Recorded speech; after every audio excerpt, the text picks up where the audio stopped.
With ICE visibly operating in Kansas City, a lot of people feel like they're moving around unchecked.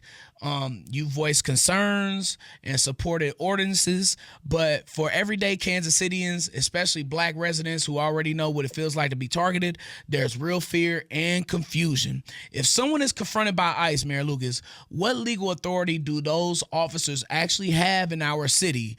What residents are required to comply with, and what rights do Kansas Cityans have to protect themselves in those moments? I'm going to give you real advice and then I'll give you the legal advice. Real advice, we see what's happening around the world as we as black Kansas Cityans, black Americans know, is that you may have any number of legal remedies, but that won't keep you alive.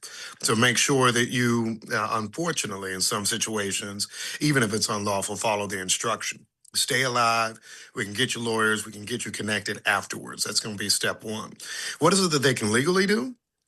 They're here to enforce the laws of the immigration laws of the United States, not the traffic laws of Kansas City, not the rental laws of Missouri, not any of those other steps. What we are seeing right now is a group that is working without, it appears to be supervision, without concern as to the safety of Americans, and they are in around every inner city in America.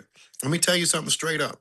Part of the reason for the focus in Minnesota and Minneapolis right now is Somalians, is black immigrant populations.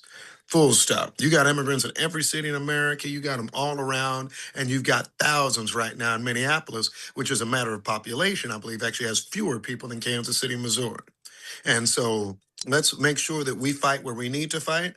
That's why I was proud to draft and introduce an ordinance last week about not having an ICE detention center camp of up to 10,000 people.